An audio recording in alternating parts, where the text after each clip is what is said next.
आम जिसकी पहुंच अमीर हो या गरीब, सबका इसके पास पहुंच है और हर कोई इस आसानी से इसका स्वाद भी ले लेता है। तभी तो इसे फलों का राजा कहा जाता है। और आम के कई वैरायटी हैं।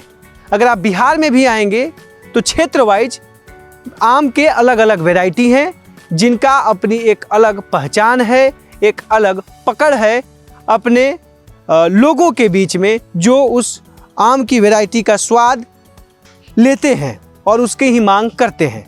चाहे भागलपुर के एरिया की हम बात करें तो जर्दालू आम की बात कर सकते हैं। अगर चंपारण की बात करें तो जर्दा आम यहाँ के स्थानीय लोगों में काफ़ी मजबूत पकड़ रखता है। और इस समय हम चंपारण में ही हैं। चंपारण के माधोपुर कृषि विज्ञान केंद्र में हैं, जो कि पश्चिमी चंपारण में पड़ता है। ये वही जर्दा आम है जिसकी पहुँच चंपारण के में काफ़ी है और लोग इसका मांग भी करते हैं। अगर चंपारण की धरती से कोई आदमी है, किसी भी देश या किसी राज्य या किसी ज़िले में रहता है, तो एक बार जर्दा की मांग जरूर करता है। और इसी जर्दा आम की आज खासियत को जानने के लिए हम आ गए हैं माधोपुर कृषि विज्ञान केंद्र में, और जो इस जर्दा आम की जो जानकारी देंगे और कैसे ये पूरे चंपारण के एरिया में ये जर्दा आम चर्चित है और क्यों चर्चित है और अन्य आमों से कितना अलग है, इसी को लेके हमारे साथ जो आज जानकारी देंगे वो देंगे डॉक्टर धीरू कुमार तिवारी जी हैं, जो कि हॉर्टिकल्चर के क्षेत्र में हैं और आमों पे काफ़ी शोध रिसर्च कर रहे हैं कृषि विज्ञान केंद्र में। तो सर, ये जर्दा की पकड़ वैसे तो चर्चा पूरे बिहार में रहता है आम के अलग अलग वैरायटी को लेके, चाहे हम पटना के दुधिया की बात करें या चौसा का आम, अलग लंगड़ा आम, लेकिन ये जर्दा आम की खासियत क्या है और क्यों इस चंपारण में काफ़ी प्रचलित है? देखिए, जैसा आपने भी कहा कि जो आम है, आम फलों का राजा है, राजा भी है और आम भी है।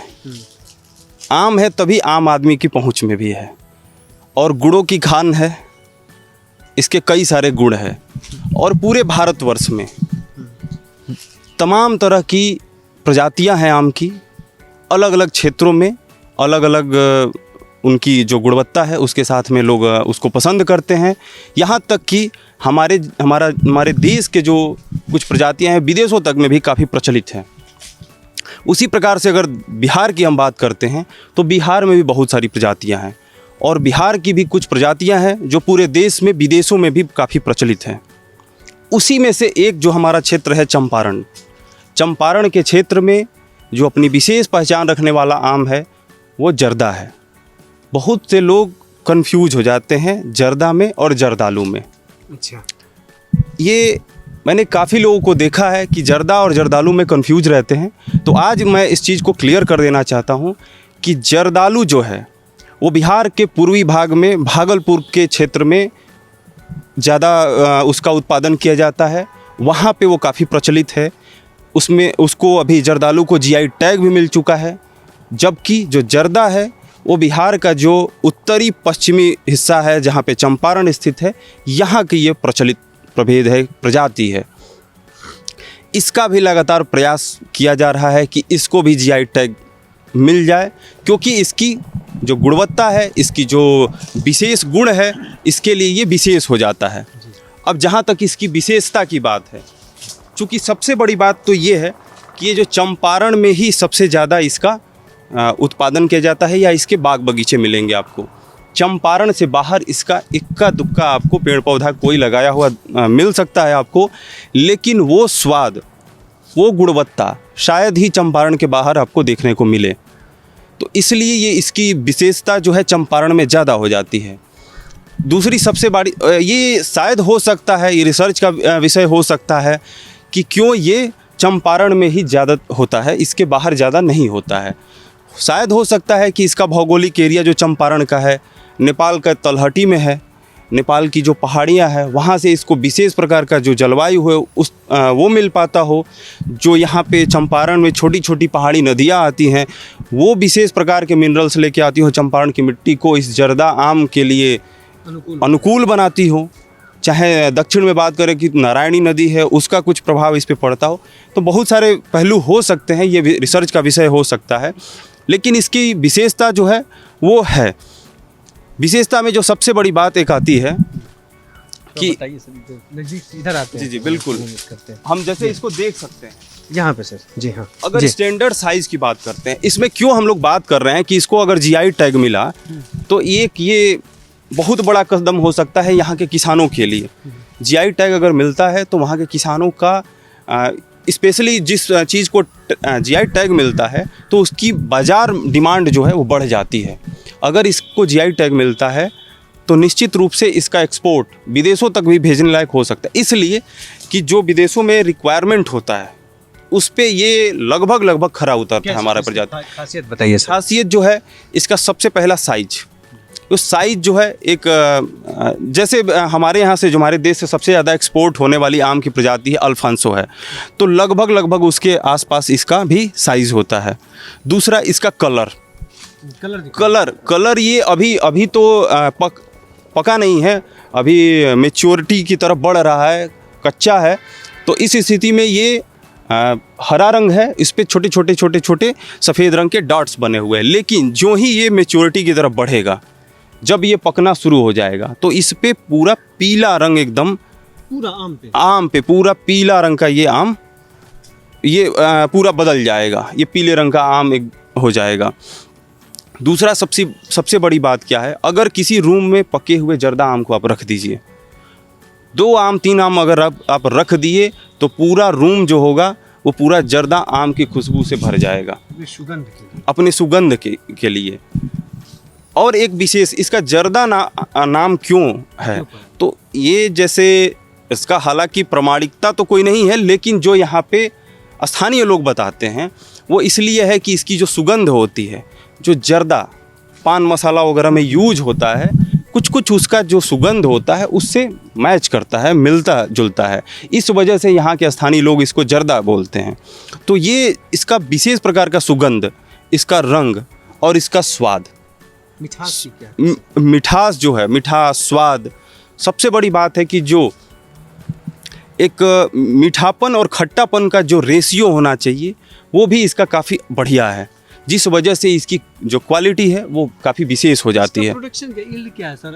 क्योंकि आम को लेके चीज़ें हैं कि 1 साल आता है 1 साल गैप होता है, इसमें भी वही चीज़ें हैं या कुछ अलग है? बिल्कुल, ये निश्चित रूप से ये भी जो है एक आंतरिक फलन वाली है इसमें भी प्रजाति, क्योंकि ये एक आनुवांशिकी समस्या होती है किसी भी आम में। बहुत सारे आम की प्रजातियां हैं जो किस 1 साल आती है नहीं आती, जैसे मालदा में भी यही समस्या है, जर्दालू में भी है। बहुत आमों में। तो हालांकि जो हमारे देश के कृषि वैज्ञानिक इतने आगे जा चुके हैं कि इस सारी समस्याओं के लिए भी बहुत सारी तकनीकियों का विकास हो चुका है, तो उसका उपयोग करके और इस चीज़ को हम लोग मिटिगेट कर सकते हैं। इस पे थोड़ा सा हमें डिस्कशन बताइए कि कितने दिनों में ये पक जाता है, इसके अन्य फलों, आम के अन्य फलों की तुलना में ये अपने जो वयस्क ग्रुप हम कह सकते हैं एक तरह से, कि वयस्क ग्रुप में कितने समयों में आ जाता है, इसका क्या ड्यूरेशन, कब तक इसका जो पीक पीरियड होता है आम आने का, ये 15 जून से आपका इसका पकना शुरू हो जाता है, 15 जून से, और ये बहुत ज़्यादा दिनों तक भी नहीं रहता। जून का पूरा पीरियड और जुलाई का थोड़ा सा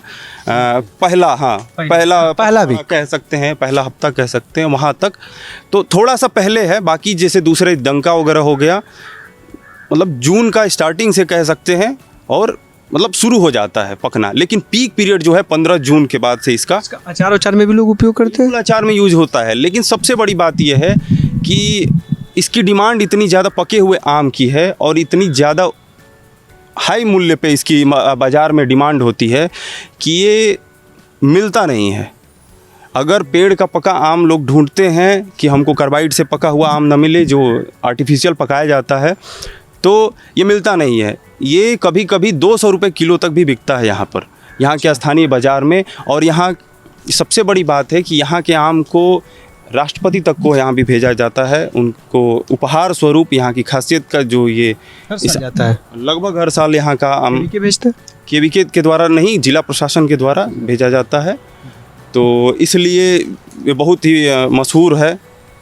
तो इसका ये खराब, जैसे कोई आम पकता है तो उसका एक ड्यूरेशन होता है, कितने दिनों तक बच जाएगा, इसका कुछ है उस तरह का?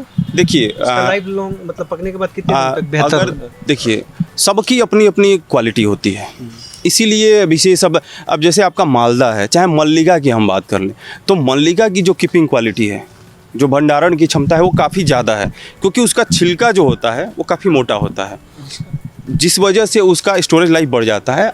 हालांकि हम जर्दा का जो है उतना ज़्यादा स्टोरेज लाइफ नहीं है, लेकिन फिर भी इसको हम लोग अगर प्रॉपर भंडारण की व्यवस्था दें तो निश्चित रूप से ये कुछ दिनों तक हम इसको स्टोरेज कर सकते हैं। दिनों तक अगर अगर नॉर्मल रूम टेम्परेचर की बात करें तो 3-4 दिन तक आप इसको रख सकते हैं, लेकिन 3-4 दिन के बाद अगर रखते हैं तो उसको विशेष मतलब उसके अनुसार देना पड़ेगा। तो ये इसका जो होता है बीज बिया, हाँ। कुछ लोग गुठली कुछ लोग, तो इसका क्या रहता है, कितना बड़ा रहता है, बड़ा रहता है छोटा क्या? मध्यम साइज कह सकते हैं इसका, बहुत छोटा भी नहीं है। जैसे आम में एक प्रजाति सिंधु है जिसका बहुत सीडलेस उसका नाम दे दिया जाता है, हालांकि सीडलेस होता नहीं है, लेकिन बहुत पतला उसका गुठली होता है, तो उतना नहीं है लेकिन मध्यम है इसका। गूदा की मात्रा ज़्यादा होती है, छिलका भी इसका पतला होता है। इस बार क्या रहा इसका, क्लाइमेट का किस तरह से है, असर पड़ता है या कुछ? निश्चित रूप से क्लाइमेट का असर पड़ता है।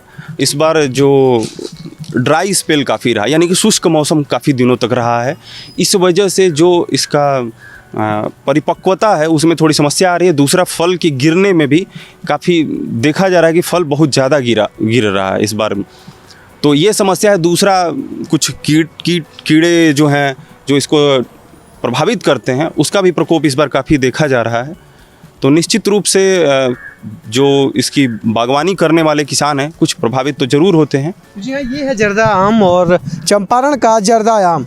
विशेष जगह, विशेष स्थान, विशेष इलाका, और हर बिहार के अधिकांशतः कुछ ऐसे इलाके हैं, क्षेत्र हैं जिनके इलाके में ही वो चीज़ पाई जाती है। चाहे हम आम की बात कर लें, लीची की बात कर लें, और आम में विशेष तौर से जर्दा की मैं बात करूं या जर्दालू की बात करूं, ये दो नाम जैसे शुरू होते हैं तो लोग थोड़ा सा कंफ्यूज हो जाते हैं। जैसे डॉक्टर साहब ने बताया भी जर्दा और जर्दालू में, तो आप कंफ्यूज मत होइए। जर्दालू भागलपुर के पूरा जो एरिया है उधर होता है, जीआई टैग मिल चुका है, जर्दा के लिए कवायद शुरू है। तो ये इसकी खासियत है, और तमाम चीज़ों के बारे में बताने का हमने आपको प्रयास किया। उम्मीद करते हैं कि जर्दा से जुड़ी और भी कुछ जानकारियाँ आपको चाहिए तो आप हमें ज़रूर बताइए। लेकिन कभी भी आप चंपारण आइए तो इस जर्दा आम का जो है स्वाद ज़रूर लीजिए, क्योंकि बिहार ही है जहाँ के एरिया वाइज कुछ न कुछ अनोखा और अलग आपको देखने को मिलेगा, चाहे वो आम हो या चाहे लीची हो। और भी कुछ होगी जानकारियाँ बिहार से जुड़ी हुई, चंपारण से जुड़ी हुई, वो हर कुछ जानकारी हमको आपको लगातार देते रहेंगे। अभी के लिए इतना ही, दीजिए इजाज़त, नमस्कार। अगर ये वीडियो आपको पसंद आया है तो इसे लाइक ज़रूर करें। अगर चैनल अभी तक सब्सक्राइब नहीं किया है तो कर लें, और नोटिफिकेशन पाने के लिए बेल आइकन भी दबा दें।